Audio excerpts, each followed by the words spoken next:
まずそのテレビゲームのニュースなんですけれども、あれは今月の10日のことでした。テレビゲームのソフトが発売されて、このソフトはあさってから来月にかけてさらに150万個発売される予定でありまして、警察庁は文部省と業者に対してこのほど再発防止対策を求めました。禁断のドラゴンが解き放たれた。触れたら最後。February 10th, 1988. What was seen as a normal day for many places around the world, something unusual happened in Japan. Tons of people across the country were waiting in line to get their hands on a game. And it was the culmination of built-up hype for an ultimate game. And that game was Dragon Quest III.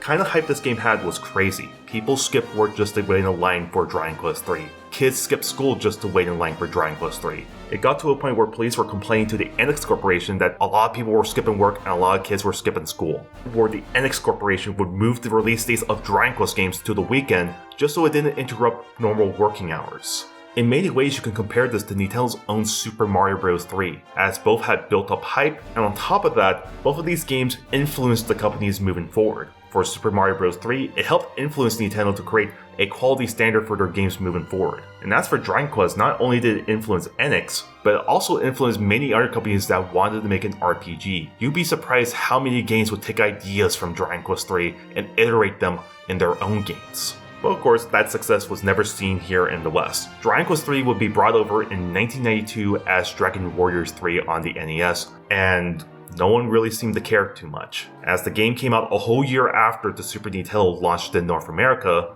and on top of that, many RPGs that came out way later in Japan after Dragon Quest 3 came much sooner in comparison.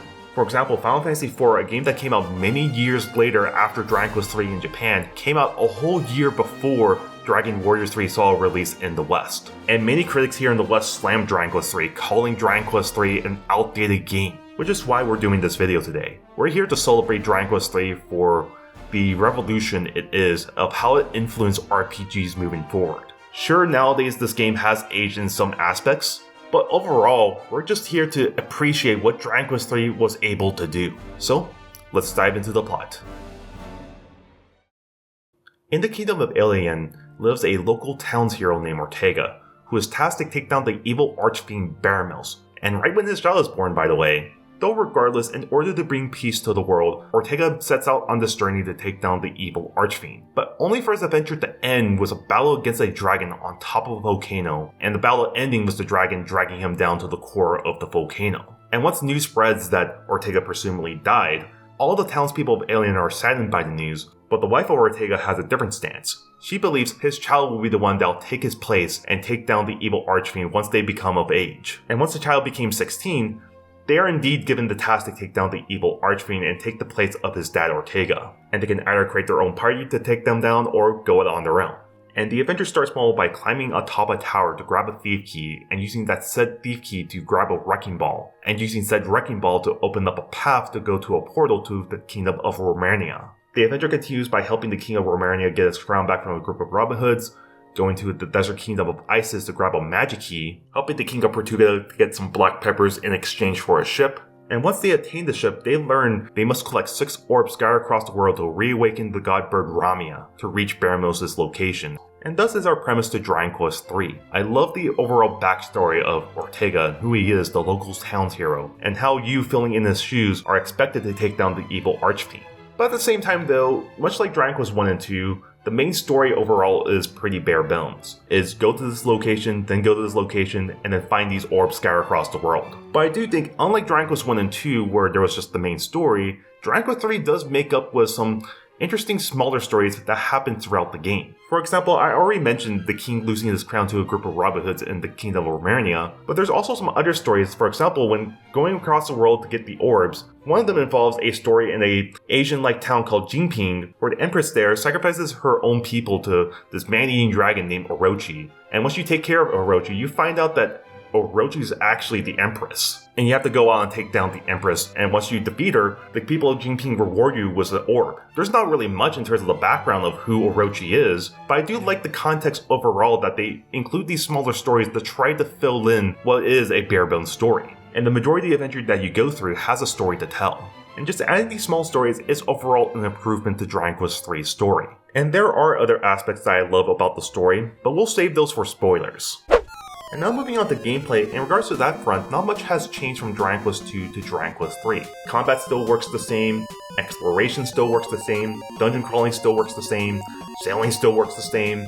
What they really do is add in new gameplay elements and quality of life features to the overall gameplay as a whole. But for things that worked in Dragon Quest 2, not much was changed. If it's not broken, don't fix it. So let's start with the first major change, which is the party members, as there's an increase of party members you can have on hand from 3 party members to 4. And on top of that, your party members are not preset characters. You can actually customize your characters to your liking, from their genders and the classes they are, to which you have a handful to choose from.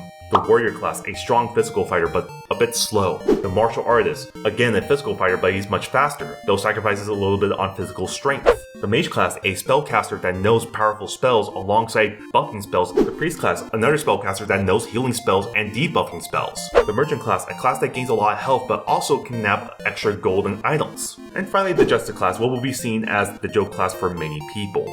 As they have shit stat growth, the only stat that they grow exceptionally at is luck. And at times when you command them in battles, they just outright ignore your orders. And you might be wondering why they didn't include this class in the first place. Well, that's because there's one special class that you gain throughout the game, which we'll mention later. And finally, there's the class that's exclusive to you, the hero class. As much similar to the hero from Dragon Quest 1, they're pretty good with physical attacks and they know some pretty good magic spells. And in the case of Dragon Quest 3, the hero class knows spells that are exclusive to them. No other class will know these spells. And overall, when it comes down to your party planning, it's all up to you to how you want to customize your team. Do you want all physical fighters? Do you want all magic users? Or do you want a mix of physical fighters and magic users? The game really does give you choices of how you want to arrange your teams. And if you're unsure, the game does give you some presets to help you out on your journey. But overall for me, I prefer to create my own teams because it gives me that personal experience.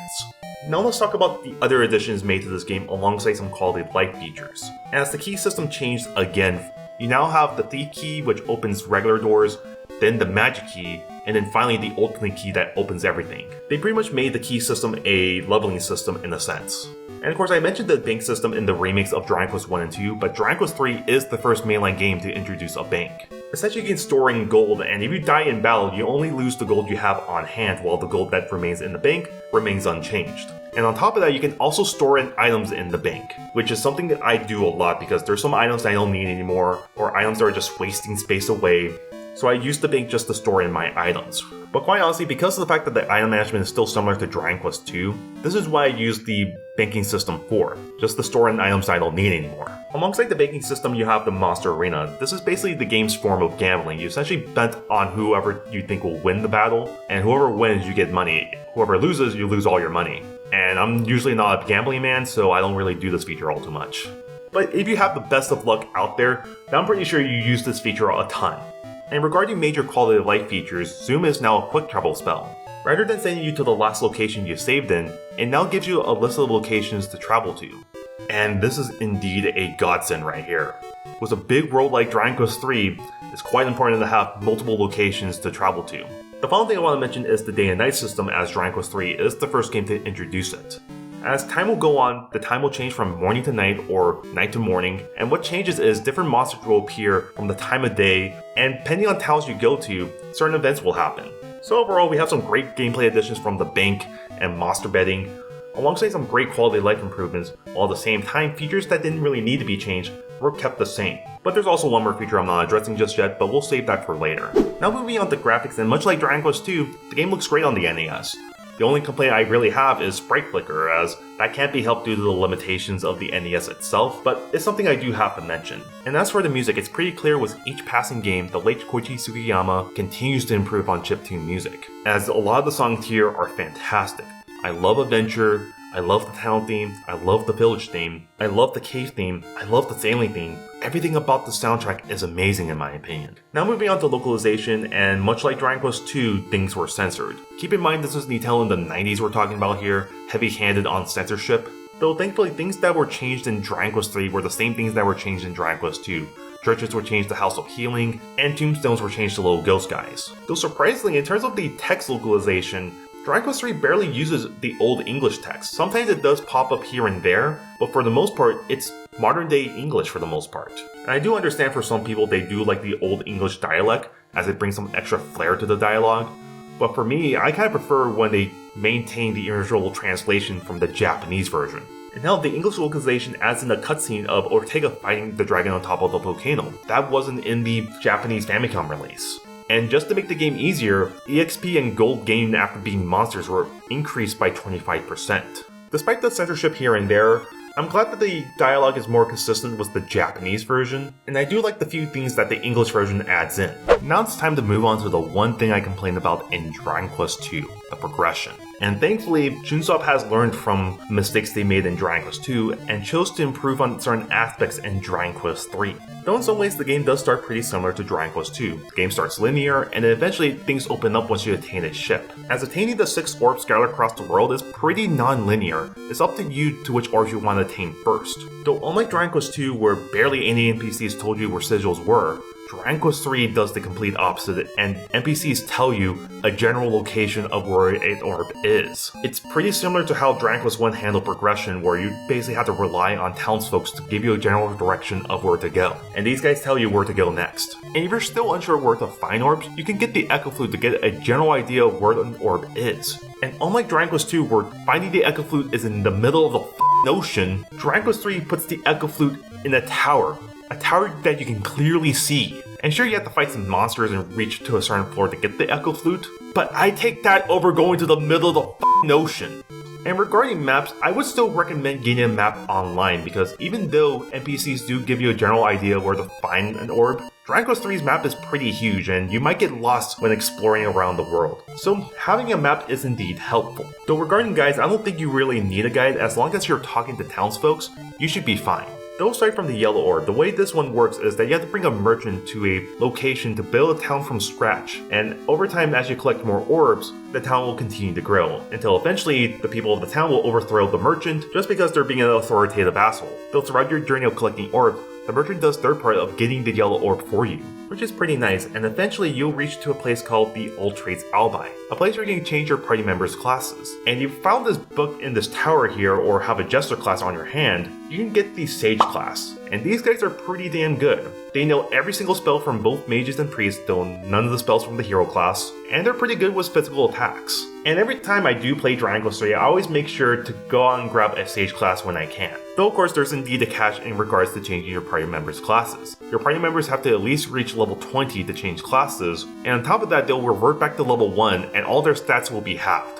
So keep that in mind at the very least. And finally, in regards to the progression, let's talk about the overall grind. And I'm happy to say, Chunsoft learned their lesson. There's never really a point in time where I felt enemies were bull against me. Primarily because I felt most of my party members were top-notch throughout my adventure. I didn't have some Prismacanic that was a piece of glass or anything like that, and I didn't have enemies that were just targeting one person at a time. Everything felt balanced. The grind felt fine, the enemies didn't feel bullshit, everything worked as it should. In many ways, it's back to how the grind was in Dragon Quest I, where you understand enemies in this location are the strong monsters. You probably need to spend some time in one location to grow. And overall, yeah, there's some times where I did die against a monster, but in many cases, it just felt like it was my fault for not grinding enough, rather than bullshit monsters. It takes a game like Dragon Quest II to learn what exactly is a good balance. But now it's time for us to quickly talk about the remakes before we get into spoilers. Starting with the Super Famicom remake. Unlike Dragon Quest I and II, the remake was not handled by Chunsoft, as they moved on from making mainline Dragon Quest titles by this point, and instead was handled by Heartbeat, the makers of Dragon Quest VI and VII. And I do have opinions on those games, and you guys know already, but we'll save those thoughts whenever we reach those games. But in regards to their remake efforts, Heartbeat does a really great job in my opinion, as Dragon Quest III is the definitive way of playing Dragon Quest III in my opinion. Unless the HD 2D remake comes out and blows us out the water. But let's start with the most striking thing about this game being the graphics and presentation. As my lord, is this amazing to look at. This is one of the best looking RPGs on the Super Famicom. As I do think maybe Chrono Trigger has an edge over the Dragon Quest III remake, but this remake does come damn close. On top of that, when you engage in battles, monsters actually animate when they attack you, which is pretty damn cool. And they even added an extended intro cutscene showing off Ortega's adventures before he fights the dragon. And the music, oh my lord, is this amazing here. I don't know what kind of magic Koji Sugiyama did for the Super Famicom renditions for these games, but they sound close to orchestral. And if I'm not listening to the orchestral renditions of Dragon Quest III, I'm most likely listening to the Super Famicom renditions. These are amazing. And on top of that, Heartbeat even added more quality of life improvements to this game and more features to this release. Regarding quality of life features, they added a bag system to where you can store in items you don't need anymore. You don't need to constantly go back to the bank and store in items. No, you can just store your items in the bag and there you go. And on top of that, Heartbeat included an in-game map to this game, meaning you don't really need an external map anymore. Just look at the in-game map and there you go. And as for brand new features, they included the Thief class, a class that's also fast on its feet like the martial artist, and it can steal items as well. They now include a personality system which affects stats, and at the start of the game you have to do a personality test to determine which personality you are. And on top of that, they included mini medals from Dragon Quest IV. If you reach a certain amount, you get some special items. And they added in a board game called the TNT boards. These games I kinda suck at, but hey, they're pretty nice overall, a good time sink. Overall, this is what I would consider a great remake, improving on features alongside adding in brand new features. And now moving on, we have Dragon Quest III on Game Boy Color. And much like Dragon Quest 1 and 2 on Game Boy Color, Dragon Quest III was handled by Tosei. Though unlike Dragon Quest 1 and 2, you do have to play this on a Game Boy Color. There's no ifs, ands, or buts about this. If you try playing this on a regular Game Boy, you get this message right here. And I would assume that's just because Dragon Quest III has the day and night system. It would be hard to tell to know if it's day or night on a black and white screen. But aside from that, all the quality of life features were brought over from the Super Famicom remake over to the Game Boy Color remake, of course aside from the graphics and music. As of course the graphics are 8-bit again, seeing how we're dealing with an 8-bit system. And in comparison to Dragon Quest III on NES, Dragon Quest III on the Game Boy Color does look better in my opinion. And as for music, we're back to chiptune, though with different renditions. And if you were to ask me which ones I prefer, NES or Game Boy Color, I do prefer Game Boy Color. I do find them to have a refined edge in my opinion. And of course, much like Dragon Quest 1 and 2, there's indeed screen crunch. It can't be helped due to the resolution of the Game Boy screen. Though unlike Dragon Quest 2, where screen crunch was a major issue, Dragon Quest 3 does alleviate this with the in-game map. Though of course you might be looking at that map more often because of the screen crunch, but I'd just much rather have this map in general rather than having no map. And finally, in terms of additions, we have the monster medals. These are little trinkets you get every time you fight monsters, and they do unlock something, which we'll mention later. As finally, we need to mention the mobile/Switch version, as this is not a good version right here. If we're talking about graphics on the Switch version, it looks ugly as sin, features are straight off removed, the intro cutscene from the Super Famicom Game Boy versions outright gone, the TNT board's gone, the animated monster is gone. Just so much of the charm of the Super Famicom version is just lost here in the mobile/Switch version. And I guess in regards to Toriyama projects, it's always the shitty versions that end up being the most accessible way of playing or watching things. But enough of that, it is time for us to talk about spoilers, and if you don't want to be spoiled, skip to this portion right here. After collecting all 6 orbs, you reach an altar to re-awaken the god bird Ramia. And this introduces the next brand new feature to Dragon Quest III, the ability to fly. There are no random encounters, you get to fly around the world, and reach locations you've never reached previously. And hell, in the Super Famicom remake, everything is in mode 7, which is really nice.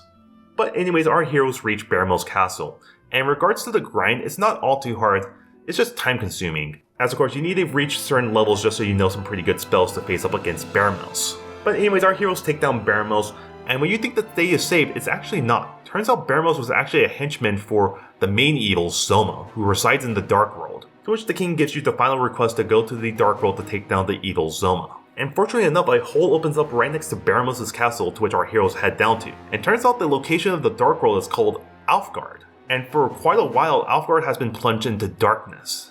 And upon reaching to a place called Hanago Castle, we learned that in order to stop Zoma, we have to attain the Orb of Light, alongside getting the Sunstone and Staff of Rain to forge the Rainbow Drop in order to reach Zoma's castle. And pretty much the adventure kind of feels like deja vu because you mostly did this kind of stuff in Dragon Quest 1. Though some things have changed up here and there, for example, the Sunstone is in a different location in the castle, you really don't need the Silver Harp anymore, and because there's no legendary hero called Erdrick just yet, our heroes find the most powerful armor and forge the strongest sword out there called the King of Swords. And our heroes go back to their world just to grab the Orb of Light from this dragon here. And alongside that, our heroes also reawaken the goddess Rubis. But regardless, once everything is settled, our heroes form the Rainbow Drop form the Rainbow Bridge, and head over to Soma's castle. And it turns out Ortega is there fighting one of Soma's henchmen, and ends up losing to him fatally. On his dying breath, he tells his child to let his child know what has become of him, and eventually succumbing to his wounds.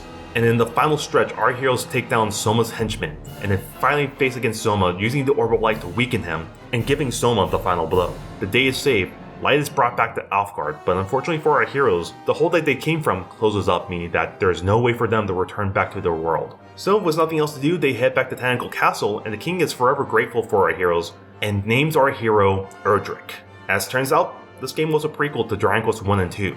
Everyone celebrates, and our hero decides to leave all the armor pieces that he used to fight against Soma behind in Alfgard as he goes on to future adventures. And that's the end of Dragon Quest 3, but if you played the remakes on Super Famicom, Gameboy Color, or Switch, then there's indeed post-game, as after you beat the game, you gain access to what's called the Bonus Dungeon, a tough as nails dungeon with some of the strongest monsters out there, and with a secret boss known as Shenlong. I guess because they have Akira Toriyama, they want to make it a homage to Dragon Ball, I guess. And on top of it, if you beat Shenlong, he actually grants you a single wish, so yeah, this is indeed Dragon Ball here. And if you played the Game Boy Color version, you do gain access to the Ice Dungeon, but there's more steps to it. For one, you have to get all the monster medals found in Dragon Quest 3. And because this is a pain in the ass to do, I ended up not doing it. But overall, it just amazes me that Dragon Quest 3 builds up to become a prequel to Dragon Quest 1 and 2.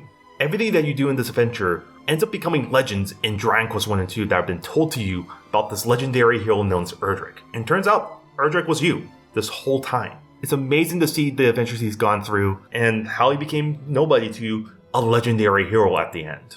Kind of unfortunate for him to not be able to go back to his world, but nonetheless, what he did was noble at the very least. And I would imagine for most people who found out that who you were playing was Erdrick back then, were shocked or freaking out that you were the legendary hero the whole time. I kind of found that out before I played Dragon Quest 3, but I knew the impact this kind of reveal had for most people. But I think it's time for us to wrap things up.